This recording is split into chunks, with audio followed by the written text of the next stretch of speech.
Welcome to our deep dive into the Lightning Network. Bitcoin's answer to these instant, low-cost transactions. Ever wish Bitcoin could kind of keep up with the speed of, our modern world? Yeah. Or wondered how it could even possibly handle these millions of transactions per second. Right. Like those big payment processors. We've got a stack of technical papers and research here Yeah. ready to break down how the Lightning Network is making those wishes a reality. Well, what's really fascinating here is how the Lightning Network tackles Bitcoin's inherent scalability problem. You see, with Bitcoin's original design, every single transaction, every single one, needs to be broadcast to the entire network and added to the blockchain. Wow. It's a robust system, sure. But imagine if every time you bought a coffee, the whole city had to know about it and keep a record. That sounds like a recipe for a very slow coffee break. Exactly. Our sources highlight that Visa, for example, can process a whopping 47,000 transactions per second. Oh, wow. Bitcoin, in its original form, just can't compete with that kind of volume. Right. If we don't solve this, the network could get so clogged that transactions become incredibly slow and expensive, or even worse, the whole system could become centralized, Oh, no. defeating the purpose of Bitcoin in the first place. So how does the Lightning Network swoop in and save the day? By moving transactions off the main Bitcoin blockchain. Okay. Imagine you and your friend are splitting bills all day. Instead of settling up each time, you keep a running tab and settle up later. Okay. That's essentially what the Lightning Network does. Yep. It allows for a massive number of near instantaneous payments Oh, wow. to happen almost instantly. So it's like a tab for Bitcoin transactions. Right. That's brilliant. But how does it actually work? Where's the security if everything's happening off the main blockchain? That's where the ingenuity of time locks and smart contracts comes in. These mechanisms ensure trust and security even when transactions are happening off-chain. Time locks and smart contracts. That sounds intriguing, but complicated. Can you break it down for me? Sure. Let's picture a time lock as a type of fidelity bond, a commitment with consequences. Okay. Imagine you and I open a payment channel on the Lightning Network. We both put some Bitcoin into this channel, and as we transact, we update a record of who owes what. Right. However, these updates aren't immediately broadcast to the main blockchain. Okay. They're locked for a certain period. Gotcha.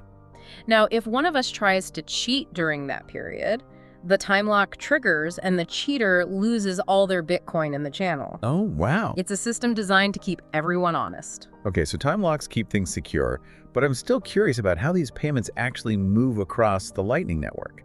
It can't just be as simple as sending Bitcoin directly, right? You're right. It's a bit more intricate than that. One of our sources provides a helpful visual with Alice, Bob, Carol, and Dave. Imagine Alice wants to send Bitcoin to Dave, but they don't have a direct payment channel. Okay. So Alice needs to find a route through the network. So Alice needs to find a route through the network. Exactly.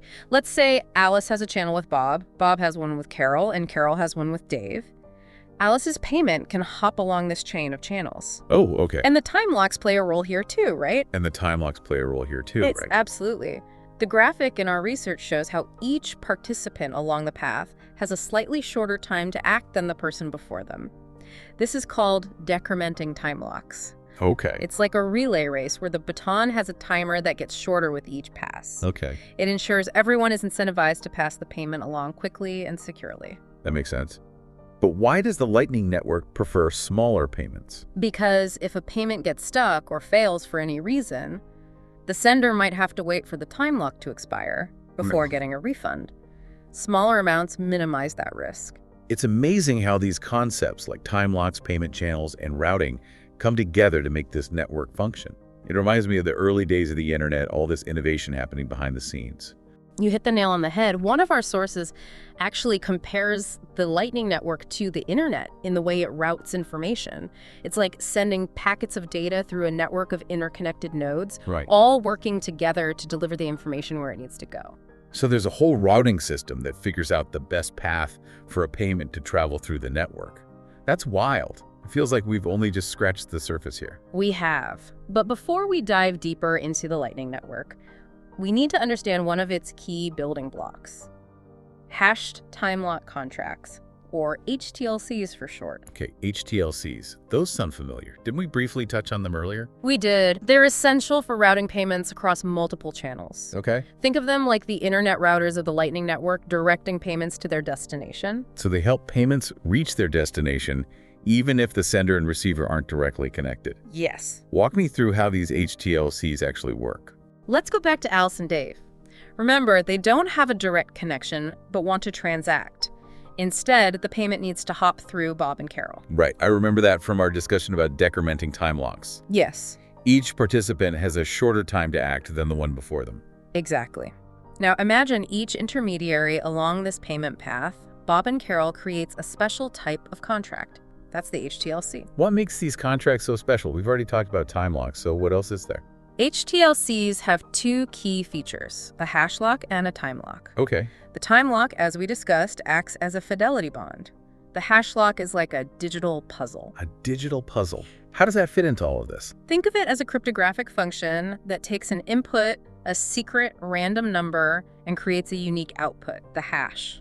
Right. To unlock the payment, you need to know that secret number. Okay. I'm starting to see the bigger picture.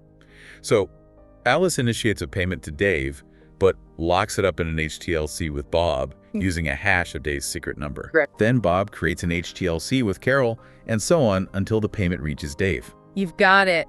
And those decrementing time locks we talked about, Yeah. they come into play here too. Each HTLC has a slightly shorter time lock than the one before it. Okay. If Dave doesn't claim the payment within the time limit, it gets automatically routed back to Alice. So it's like a chain of digital puzzles and timers all working together to ensure the payment reaches the intended recipient securely and quickly. Exactly. And here's where things get even more interesting. One of our sources points out that HTLCs enable something called pay to contract. Pay to contract. That's a new one. What does that mean? It's a way to use the Lightning Network for more complex transactions. Imagine you're buying something online. Instead of sending Bitcoin directly to the seller, you could create an HTLC that only releases the payment when the seller proves they've shipped the goods. So it's like a digital escrow service built right into the Lightning Network. Precisely. It ensures both parties fulfill their end of the bargain. And because this is all happening on the Lightning Network, it's much faster and cheaper than traditional escrow services. It's amazing how something that sounded so complicated at first, HTLCs, can unlock so much potential for everyday transactions. It is, and it's just one of the many fascinating aspects of the Lightning Network. For example, did you know that the way these payments are routed is similar to how internet traffic is routed? Really? Tell me more about that. Well, there's no central directory telling everyone how to route payments on the Lightning Network. Instead, each node builds its own local view of the network based on the channels it's connected to. So each node has its own little map of the network. Exactly. As payments flow, nodes share information about which routes are working well and which are congested. Wow. It's a constantly evolving, self-organizing system. It's like a living, breathing network, adapting and responding to the flow of payments in real time. Yes. It's fascinating. It is. One of our sources even compares the Lightning Network to the correspondent banking network or Tier 1 internet service providers. There's a possibility for specialized nodes that handle high volumes of transactions, forming the backbone of the network. So are there fees associated with routing payments on the Lightning Network? Yes, but they're generally minuscule compared to blockchain fees. And since many transactions can be bundled into a single blockchain, transaction fees should decrease even further as the network expands. It sounds like a win-win situation. Faster transactions, lower fees, and a more efficient network. Right. But let's be realistic. Every system has its vulnerabilities. Right. What are some of the risks associated with the Lightning Network? You're right to be cautious. While the Lightning Network holds immense promise, there are risks to consider. Choosing the right time locks is crucial. Setting them too short could create an opportunity for someone to exploit the system and potentially steal Bitcoin. That sounds concerning. Are there any other vulnerabilities? We also need to consider the possibility of spam attacks, malicious actors flooding the network with tiny transactions to try and overwhelm it. Plus, because intermediary nodes need to stay online to route payments, their reliability and security are paramount. Oh, right. If a key intermediary node goes offline, payments could get disrupted. So there's a reliance on these intermediary nodes to keep the network running smoothly. Yes. And if they're handling large amounts of Bitcoin, they become targets for hackers. Precisely. One of our sources highlights that the keys to access these funds need to be online, which creates a risk of theft if a node's security is compromised. That's a bit unnerving. Are there ways to mitigate this risk? There are. One approach is to use what's called a hot wallet for smaller, more frequent transactions while keeping the majority of funds offline in a secure, cold wallet. It's like having a checking account for daily expenses and a savings account for long-term storage. Okay, that makes sense. And of course, choosing your intermediary nodes wisely is critical. Yes. You want nodes with a proven track record of security and reliability. It seems like navigating the Lightning Network requires a certain level of awareness and caution. It does. But remember, the developers are continuously working to enhance security and address these vulnerabilities. The Lightning Network is still relatively young, and as it matures, we can expect to see even more robust security measures implemented. Before we wrap up this part of our deep dive, I want to circle back to something you mentioned earlier, the need for soft forks to improve Bitcoin's functionality and security. Right. I remember you said the Lightning Network relies on certain soft forks to function properly. Can you explain that further? Absolutely. Soft forks are like upgrades to the Bitcoin network. Okay. They allow for improvements without requiring everyone to upgrade their software simultaneously, ensuring a smoother transition. Okay. One of the most crucial soft forks for the Lightning Network is the malleability soft fork. Malleability. Can you remind me what that is again? It's a vulnerability that could allow someone to tamper with a Bitcoin transaction without actually invalidating it. This would be a huge problem for the Lightning Network because it relies on the integrity of transactions to function properly. So the malleability soft fork plugs that vulnerability. Exactly. It makes it much harder to tamper with transactions, which strengthens the security of the Lightning Network. I'm glad they addressed that. Are there any other soft forks that are important for the Lightning Network? One of our sources mentions the need for a block height time stop. It's a mechanism to prevent spam attacks, those attempts to flood the network with tons of transactions to cause congestion. So it acts like a circuit breaker for the Lightning Network. Exactly.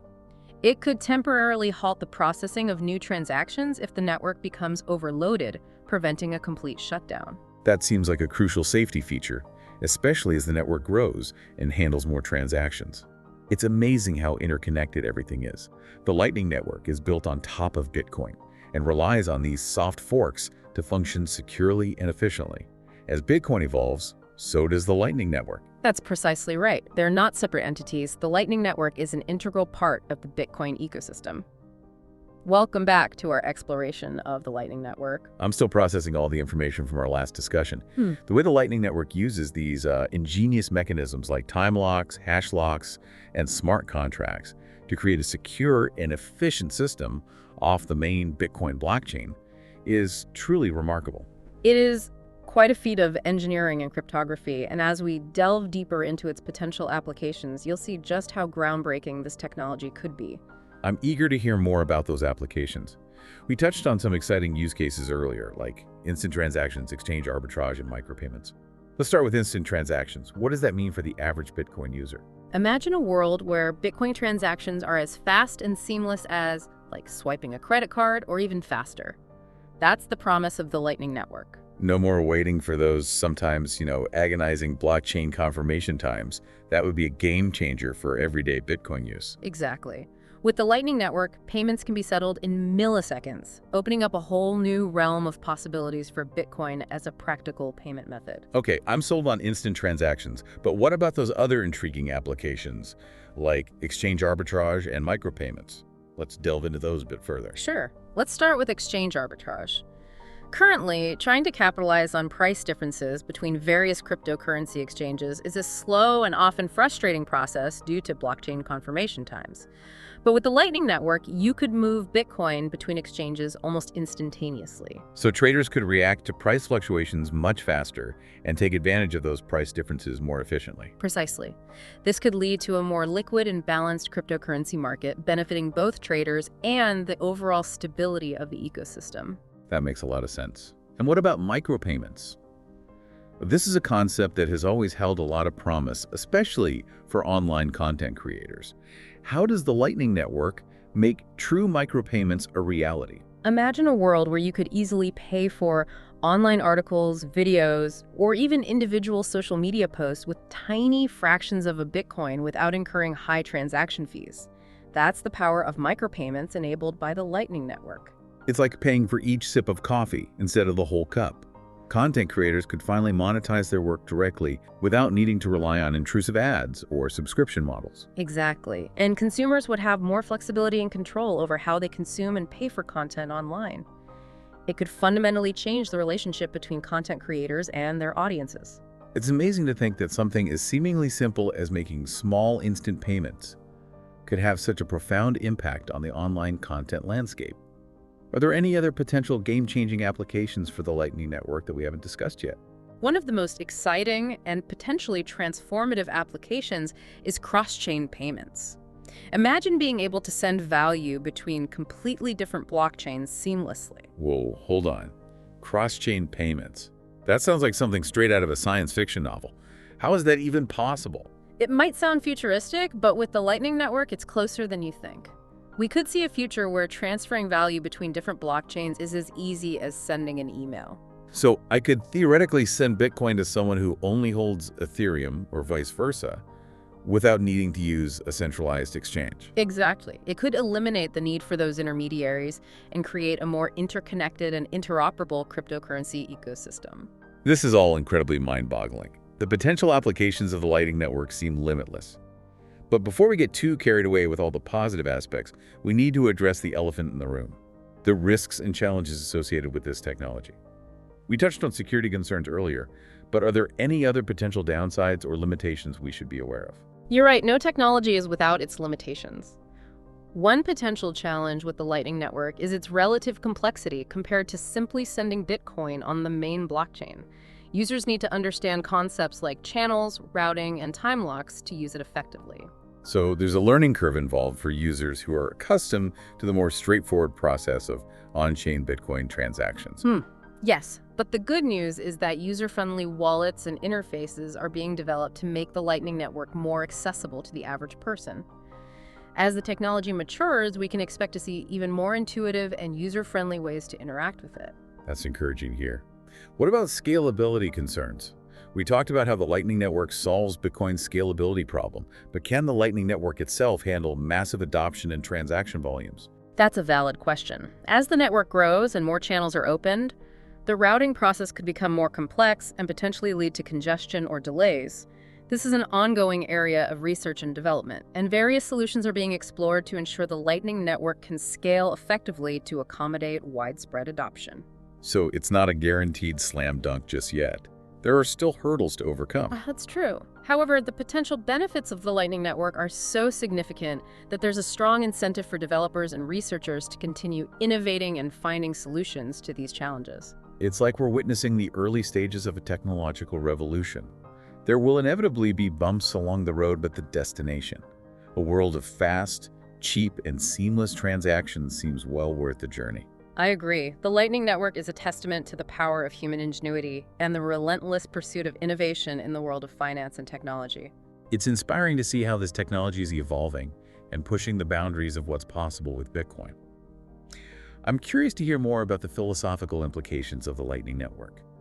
We talked about how it could potentially disrupt the traditional financial system, but what about its impact on the core values of Bitcoin, like decentralization and censorship resistance? That's a crucial aspect to consider. Some critics argue that as the Lightning Network grows, we might see the emergence of large, centralized hubs that handle a significant portion of transactions. This could potentially undermine the decentralized nature of Bitcoin. So there's a risk that the Lightning Network could become too centralized, defeating the purpose of Bitcoin's decentralized design. It's a valid concern.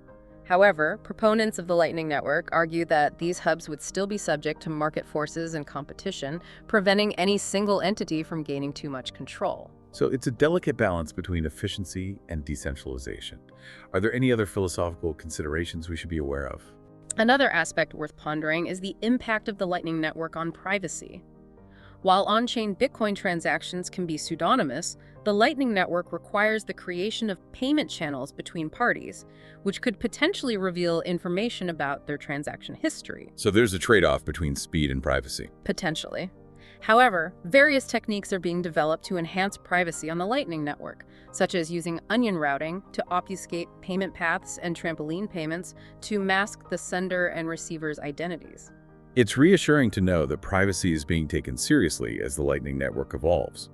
It seems like every benefit comes with its own set of challenges, but the developers are actively working to mitigate those risks and ensure that the technology aligns with the core values of Bitcoin. That's right. The development of the Lightning Network is a dynamic process, and the community is constantly striving to improve its functionality, security, and alignment with the principles of decentralization and privacy. This has been a fascinating deep dive into the potential benefits, risks, and philosophical implications of the Lightning Network. We've covered a lot of ground, and I feel like I have a much better understanding of this revolutionary technology. I'm glad to hear that. It's a complex subject, but it's crucial to engage in these discussions as the Lightning Network continues to evolve and potentially reshape the future of finance. Before we wrap up this part of our deep dive, I'd love to hear your thoughts on the broader impact of the Lightning Network.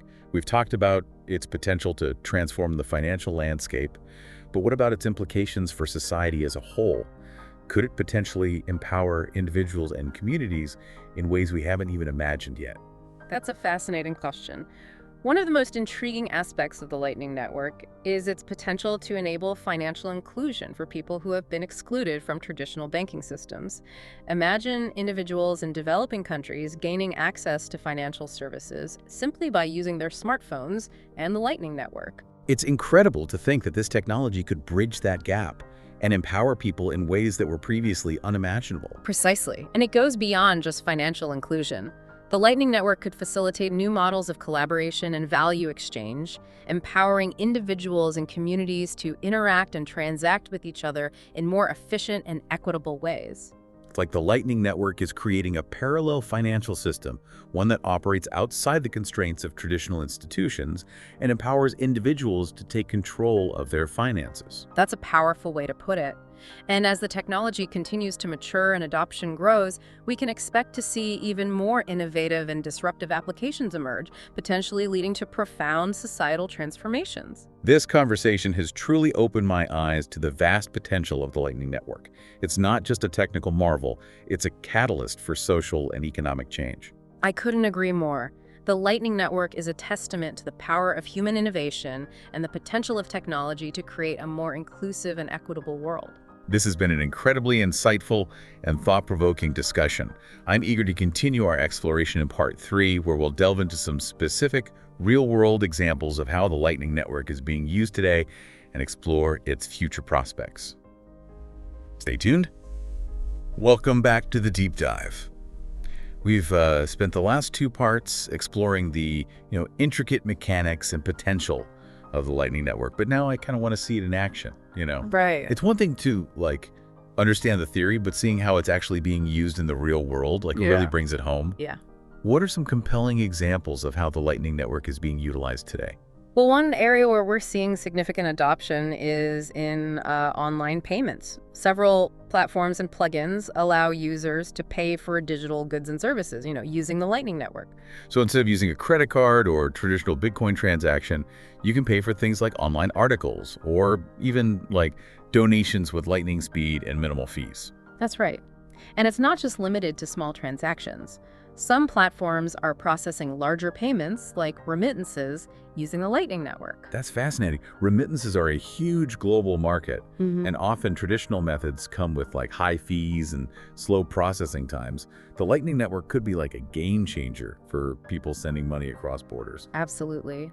Another exciting application is in the gaming industry. Microtransactions for in-game items or virtual goods can be processed instantly and efficiently using the Lightning Network. So you could be playing a game, decide you want to buy a new weapon or skin for your character, and have that purchase processed in a fraction of a second. Precisely. It creates a much smoother and more enjoyable user experience compared to traditional methods. I'm seeing a pattern here. Anywhere microtransactions are involved, the Lightning Network seems to be a perfect fit. You're catching on. It's also being explored for things like streaming services where you could pay for content on a per minute or per second basis. So instead of paying a monthly subscription fee, you could pay only for the content you actually consume. Right. That's a very appealing concept. It is. And it opens up possibilities for new business models and revenue streams for content creators. This is all very exciting. It seems like the Lightning Network is already making waves in various industries. But what about its long-term potential? Where do you see this technology heading in the future? Well, one area that holds immense promise is the development of decentralized marketplaces and platforms powered by the Lightning Network. So imagine a world where you could buy and sell goods and services directly with other individuals without needing intermediaries like Amazon or eBay. Exactly. It could create a more equitable and transparent marketplace where buyers and sellers have more control over their transactions. That's a very compelling vision. Are there any other areas where you see the Lightning Network making a significant impact in the future? Another area worth watching is the intersection of the Lightning Network with the Internet of Things, IoT. That's an interesting connection. How could those two technologies work together? Imagine a future where your smart devices can interact and transact with each other autonomously using the Lightning Network. Your car could pay for parking or charging. Your refrigerator could order groceries when you're running low, all without any human intervention. It sounds like a world of seamless, interconnected transactions happening all around us. That's the potential of the Lightning Network. It could be the foundation for a truly decentralized and automated economy. This has been an incredibly insightful deep dive into the world of the Lightning Network, from its complex inner workings to its real-world applications and future potential. It's clear that this technology has the power to revolutionize the way we think about and use money. It's been a pleasure exploring this fascinating topic with you. The Lightning Network is still in its early stages of development, but the possibilities are vast, and the future is bright for this game-changing technology. It will be exciting to see how it continues to evolve and shape the financial landscape in the years to come. Thank you for joining us on this deep dive. We hope you've enjoyed this exploration of the Lightning Network as much as we have. Until next time, keep exploring and stay curious.